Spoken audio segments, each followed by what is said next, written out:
This program was made possible by contributions to your PBS station from viewers like you. Thank you.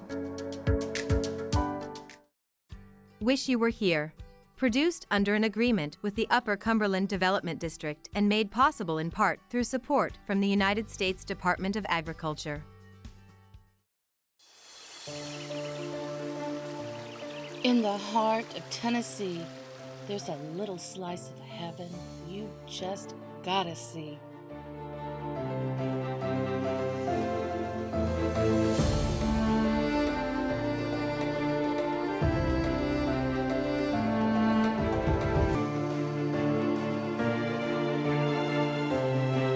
Oh man, wish you were here. Welcome to Wish You Were Here, Adventures in Tennessee's Upper Cumberland. I'm Katelyn Steakley, and I'm excited to be your guide as we explore the natural beauty and unique culture of this stunning region. Join us as we embark on unforgettable adventures and uncover hidden gems that will leave you longing to return to the Upper Cumberland again and again. Before we meet up with our correspondents, let's begin our journey right here in the charming town of Smithville, where we'll discover the rustic elegance of Evins Mill.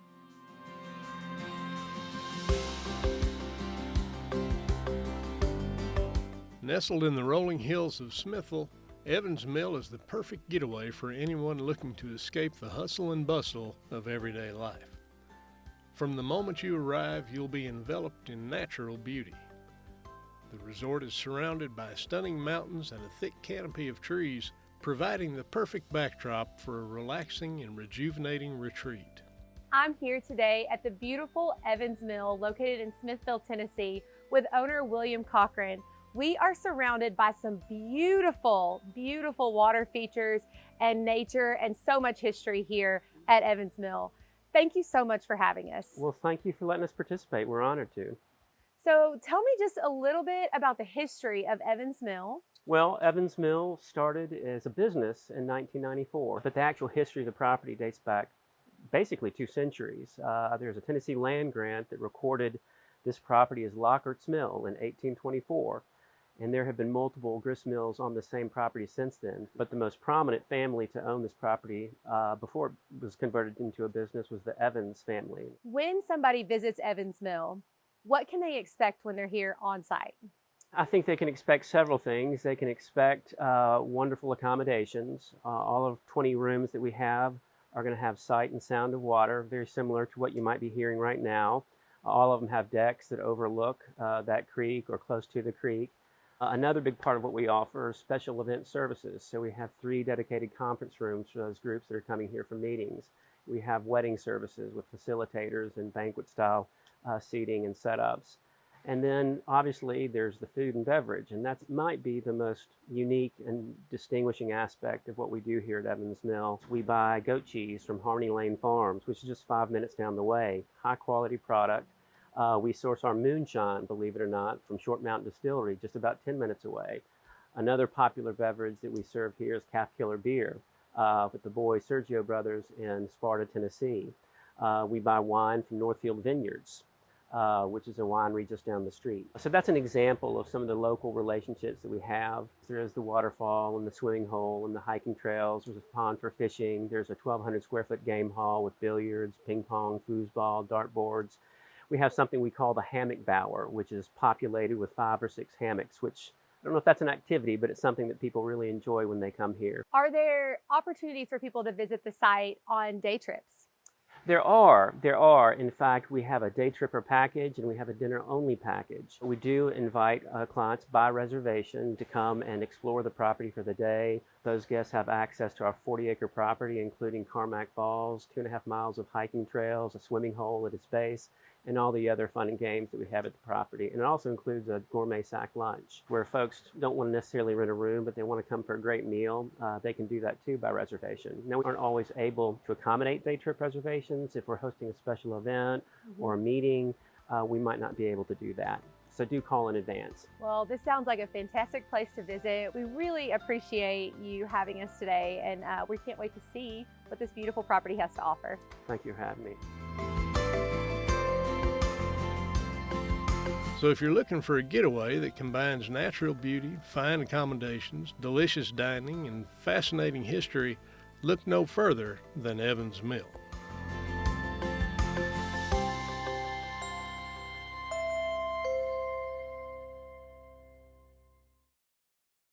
Since 1939, this historic theater has played host to countless performances and has been the center of one community's entertainment for generations. With hard work and dedication, the structure has withstood the test of time and remains a beloved fixture, always providing a home for the arts. Recently, field correspondent Matt Beal traveled to downtown McMinnville, Tennessee to explore one of the city's cherished landmarks, the Park Theater.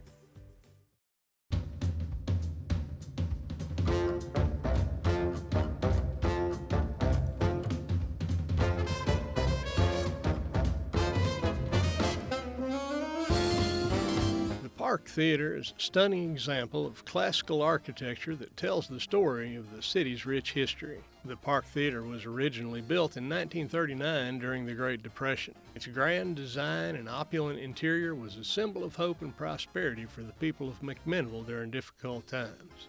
I'm here in beautiful downtown McMinnville, Tennessee at the historic Park Theater. And I'm joined today by Park Theater Manager Joe Harvey.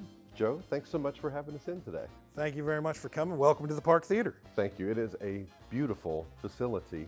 This theater has quite a story and a history to tell. Walk us through how we got where we are today. It's a long-standing history. It's been the centerpiece of McMinnville for a long time. Opened in 1939 by Cowan Oldham, who had an empire of small theaters like this.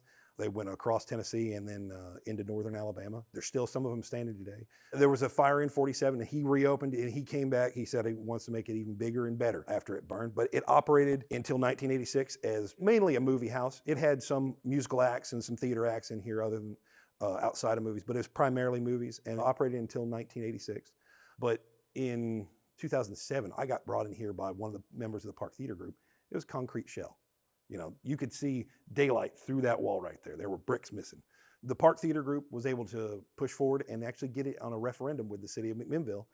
And the city of McMinnville was forward thinking enough. They bought the building and put $2 million in to renovate it. And in 2015, we reopened what you see here today. There is a lot that does go on in here. Mm-hmm. What sort of performances do you host? We do a lot of concerts in here, a lot of musical performances in here. We also do some theatrical presentations, everything from Tarzan to Annie to the last thing they did was Newsies, and it was Broadway caliber, man. We just thought the world of that production. It seems as though this belongs to the people and this theater belongs to the community and anyone can be involved. Does that mean anyone can rent the space if they have an event? Absolutely. Anybody can rent it. We're up for rentals and we have different rates depending on what kind of group you are. Lots of good organizations have been able to put on really good events here as well. So. And another organization that is involved with the theater, and you'll have to explain it to me, is getting folks involved in theater and dance and music and acting. Yeah, children have that yeah. opportunity?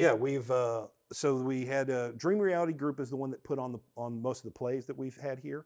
We've put on a theater camps here, which gets out young kids and see if they like being on stage. That's one of the great things about it. Like you said, it's owned by the people, and we like putting people from the community on stage as much as we can. So Joe, with a place like this, there are things new and old. Tell us about some of the original old things here. And some the most visual one is, of course, the marquee out front. The marquee out front is the original, actually it's the original marquee from after the fire in '47.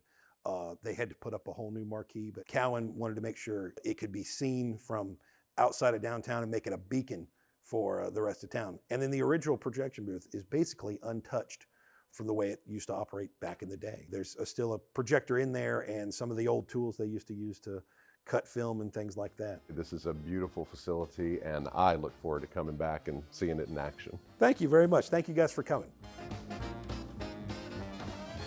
So if you're looking for a place to experience the magic of theater, the Park Theater is a must-visit destination.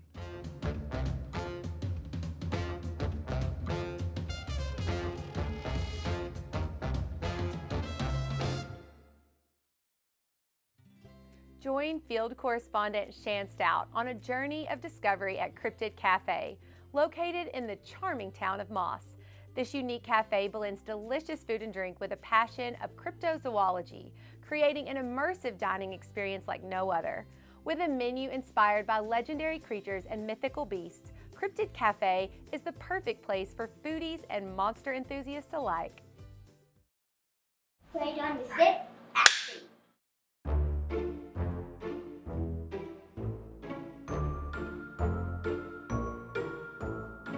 Cryptid Cafe is a one-of-a-kind coffee shop that is sure to satisfy both your caffeine cravings and your curiosity for the unexplained.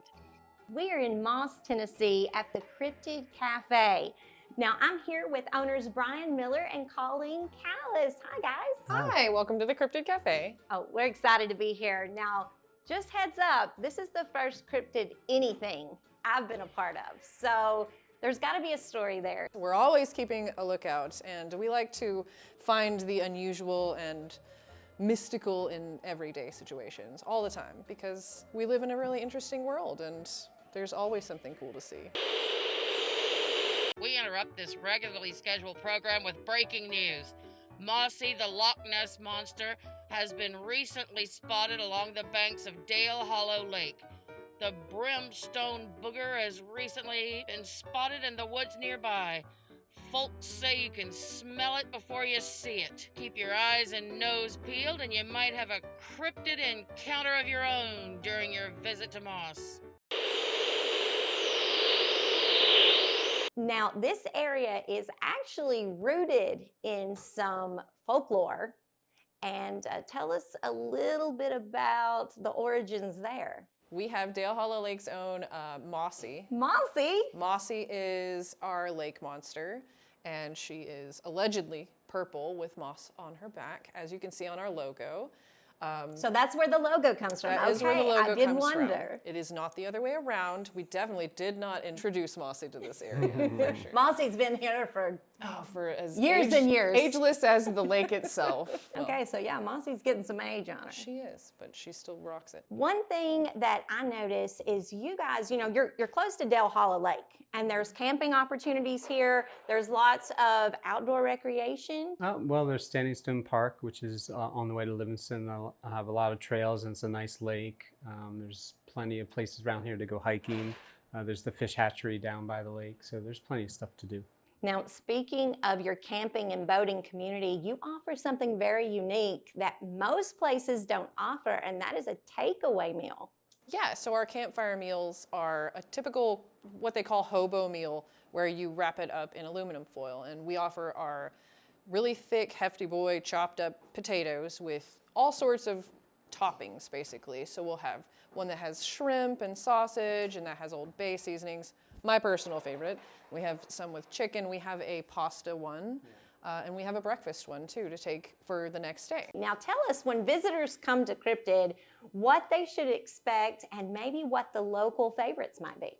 One of the favorites the locals like is the legendary home fries, and we cook that here in-house on a cast iron skillet with some bacon grease. We throw in peppers, onions, mushrooms, spinach, some sausage and bacon, and some goat cheese. Oh my word, that sounds amazing. We also have beignets, which if you've ever been in New Orleans, you're familiar with the tiny donut. You just cover it with powdered sugar because you're a health freak, and you eat it up. It's delicious. We offer a couple of different dipping sauces. Usually, we call this emotional self-care. This is it healthy really in its own way. Yeah, exactly. You brought the big boss here today. We did. He's really in charge. This is Duke, by the way. He's our assistant producer today. Yeah. He is. Thank you, Bob. My favorite part of the show is where we get to try something, and you have things like the Bigfoot and the Kraken, so many things. So I'm ready to see what you've got for me today. How about we try unicorn lemonade? Unicorn lemonade. I am so game.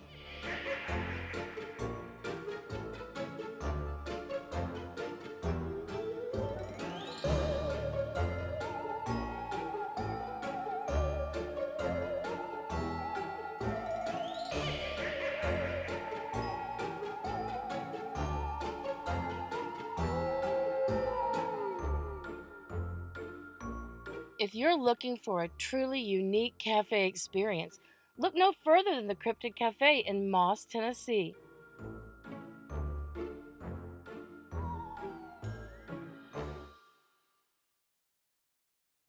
Get ready for a trip to the historic town of Gainesboro, where you can indulge in the smooth and potent flavors of Roaring River Distillery.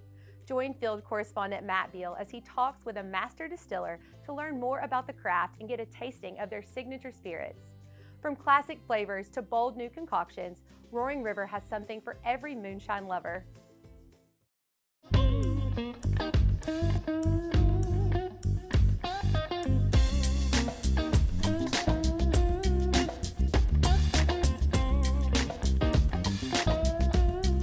Just off the town square, in a beautifully restored historic building, you'll find Roaring River Distillery. This family-run distillery is not just a place to indulge in the delicious taste of moonshine, but it's also a place to learn about the rich history of moonshining in the Appalachian Mountains. I'm here in beautiful downtown Gainesboro, Tennessee, just steps from the courthouse at the Roaring River Distillery. I'm joined today by Roaring River Distillery Master Distiller, Chad Hunt. Chad, thanks so much for having us in and letting us spend time here today. Thanks for having me on. This building has a lot of history, predates being just a distillery, so give us some information on the history of the building. So this building that we're in is actually the historic Ford dealership building. It was a Ford dealership at the very beginning of the century, almost early 1920s. And now it's a distillery. I'm sure a lot of people never expected that to happen, but we're trying to keep the history of the Ford building alive as well as the history of the moonshine alive. You are master distiller. How does one become a master distiller? Started off on the illegal side, which most moonshiners do, and decided to go the legal route, and whenever it became available to do so. So a lot of people ask me where I learned how to distill, and I always tell them the School of Hard Knocks. There was no fancy college or anything that I went to learn this process. It's a fairly simple process for me, I believe. There's a lot that goes into it, but I was able to pick up and learn very quickly. They've been doing it for many, many years this way. We still do everything the old-fashioned way. We don't use fancy computers or anything like that. I can take our steel Big Bertha down to the creek and run it the same way I run it here. And as far as the finished product, so what flavors and types of moonshine do you make here? So currently, our mash bill, so white corn, sugar, and water mash with the malted white corn, just a traditional Tennessee moonshine mash recipe. And our clear moonshine acts as our base spirit for a lot of our flavored moonshines that we have. The rest of it, my mother takes. She's our mixologist, and she'll take the liquor that I've ran and she'll mix our flavors up with it using different recipes that we've come up with over time. Some of them have even won awards. That's correct. Our cinnamon roll moonshine actually won gold at the U.S. Open Spirits Championship last year in the flavored moonshine category. We were really surprised and happy with that one, being at such a new distillery, and it's an honor to win a gold medal with one of our flavors that we've come up with. Tell us what else you have here besides just moonshine that people can enjoy when they come down to the distillery. So here in our store we have a plethora of local crafts. We've got anything from pottery, wood carvings, and then we also have like jellies and jams made using our liquor as well. And I can come by and taste certain days of the week that you're open for tastings, is that right? Correct. During business hours when we're open, we offer free tours and free samples. We want them to try it before they take it home. That way they can make a well-rounded decision and pick out what they actually like. You're moving forward here, and yet this place harkens back to the past. I noticed a collection of mason jars that you have out there. Tell us about how that fits into this process. So that's part of keeping the history alive. The old timers, mason jars were their jar of choice. And we've got set up on display, and in the same hallway there where those jars are at, we're getting local stories from people, because we have a lot of people come in and say, oh, my grandpa made moonshine, or my cousin ran moonshine bootleg. Those people that come in and tell us those stories, we want them to write those stories down, and if they have pictures of their family or different things, then we'll take those pictures and those stories and hang them in our hallway in there. It's kind of like a memory hall. That's awesome. We appreciate what you do right here at home in the Upper Cumberland and look forward to seeing what you'll do next. Me too. In addition to producing exceptional moonshine, Roaring River is also known for its music scene, such as the recent Tennessee Songwriters Competition the distillery hosted, inviting talented musicians from all over to compete. You came in and you flipped the light on. When I was at rock bottom, nothing to climb on. At Roaring River, it's not just about the shine, it's about the people and culture that surround it. You showed me the way up out of that hole. I wasn't okay.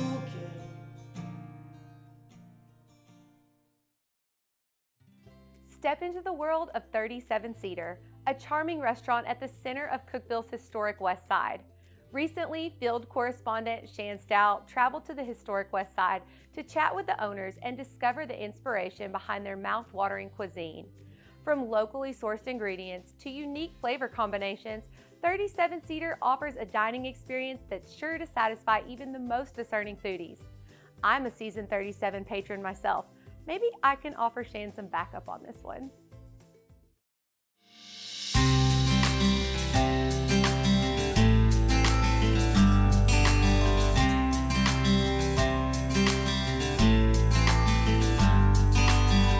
Located on the historic west side of Cookeville, this restaurant offers a warm and welcoming vibe that invites you in as soon as you open the door.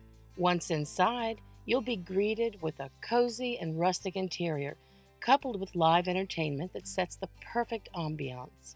While you are on your own Upper Cumberland adventure, you're gonna get hungry and you're gonna need somewhere to eat. So I have a great solution for you.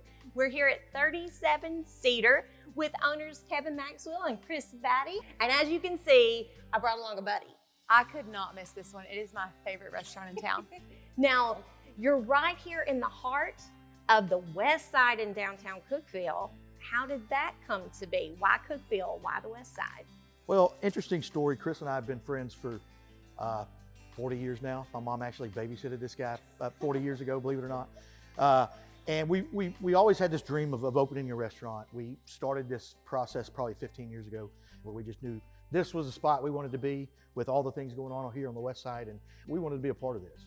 We have lots of things going on here, but a big draw to the public is the live music. You know, it's important to us to promote what local talent. I mean, we have some amazing local talent around here, not just the music, but the art scene. But the live music for us is super important. One of the cool things that we added in the back is non-smoking pool tables and our own custom shuffleboard. So we've had a lot of families that come up and play during the day. We have a lot of people that come, and when we have a little wait for dinner, they go back and they shoot a couple games of pool, or they have the shuffleboard table out there, which is going to lead into our future expansion, which would be our patio expansion. So you're going to go from the game room now to a huge patio out back. So we're trying to bring all the elements of being a full atmosphere when you come here to eat, drink, or listen to some live music. You're very particular with the details of your food, and it's always consistent.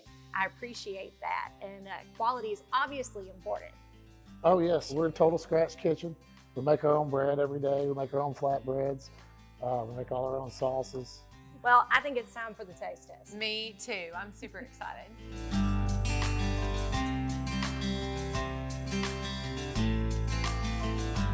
Guys, you have not disappointed. This is amazing. Look how beautiful. What do we have here? In front of you, we have the ahi tuna sashimi with our cucumber ginger salad and our house-made bulgogi. And then over here we have the confit chicken, which confit is cooked in its own oil, own fat. And it comes with collard greens and mashed potatoes and our house-made onion jam. And that is my favorite on the menu. It's delicious. And with the drinks, we have the chocolate chill pill. This is like our dessert drink here, so it's got a lot of chocolates. Obviously, it's got the whipped cream on top, so it's more of a dessert after dinner drink. You called it a grown-up chocolate milk. Adult chocolate milk. Adult chocolate milk. Yes. We did, and that's a good way to describe it. And then for our summer drink, we have a Time After Time, which is Smirnoff, fresh strawberries, fresh thyme, simple syrup, grapefruit bitters, champagne, and garnished with a dehydrated grapefruit. It's time to dig in, right? Those are fantastic. Oh, that is so good. Thank you. How's yours? Oh my gosh, it's amazing. The way the chicken is cooked, and I guess you said it was in its own fat. A lot of flavor. Oh my gosh, so much flavor. It just falls right off the bone. Oh. It does. It's delicious. It's extremely tender. It has just enough crunch. It's amazing. Well, thank you. Thank you. We appreciate it. In a town known for its natural beauty and southern charm, 37 Cedar fits right in. It's a must-visit spot for anyone looking for a great dining experience in Cookeville, where good food, good drinks, and good company are always on the menu.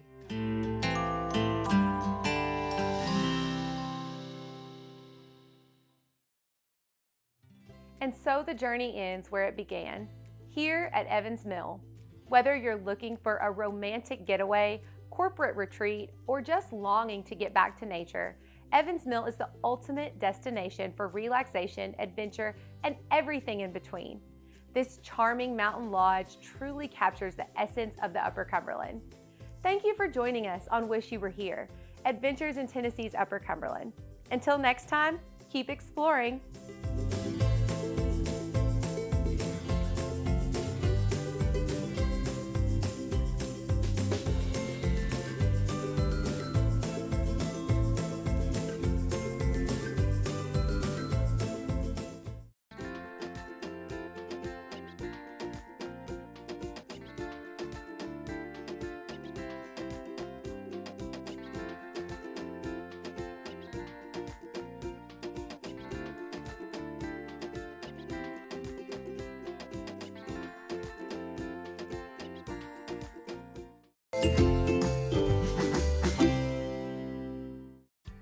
Wish You Were Here.